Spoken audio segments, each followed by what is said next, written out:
ഇതിപ്പോൾ കണ്ടില്ലെങ്കിലും ഒന്ന് സേവ് ചെയ്ത് വെച്ചാൽ മതി കേട്ടോ. പിന്നെ എപ്പോഴെങ്കിലും ഒന്ന് നോക്കുമ്പോൾ കണ്ടില്ലെങ്കിലോ.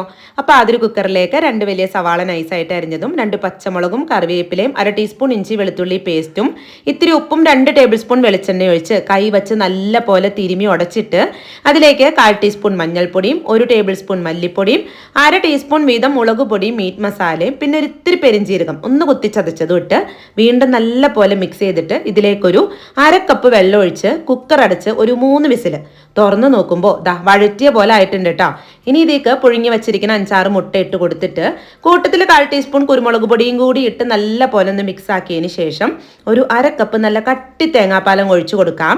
എന്നിട്ട് അപ്പം തന്നെ ഫ്ലെയിം ഓഫ് ആക്കി വെക്കണം. ഇനി ഒരു ഇത്തിരി വെളിച്ചെണ്ണ ചൂടാകുമ്പോൾ 1/4 ടീസ്പൂൺ കടുക് ഇട്ട് പൊട്ടിച്ച് കുറച്ച് കറിവേപ്പിലയും ഇത്തിരി ചെറിയുള്ളി അരിഞ്ഞതും ഇട്ട് ഉള്ളി മൂത്ത് വരുമ്പോൾ ഒരു തക്കാളി ഇട്ട് വാട്ടിയെടുത്തിട്ട് കറിയിലേക്ക് ഒഴിച്ചങ്ങ് മിക്സ് ചെയ്തെടുത്താണ്ടല്ലോ ഉള്ളി ഒന്നും വഴറ്റാതെ തന്നെ നല്ല ടേസ്റ്റിലൊരു മുട്ടക്കറി റെഡിയാണ് കേട്ടോ. സെറ്റ് കറിയാണ്. അടുത്ത പ്രാവശ്യം ഇങ്ങനെ ആയിക്കോട്ടെ എന്ന്.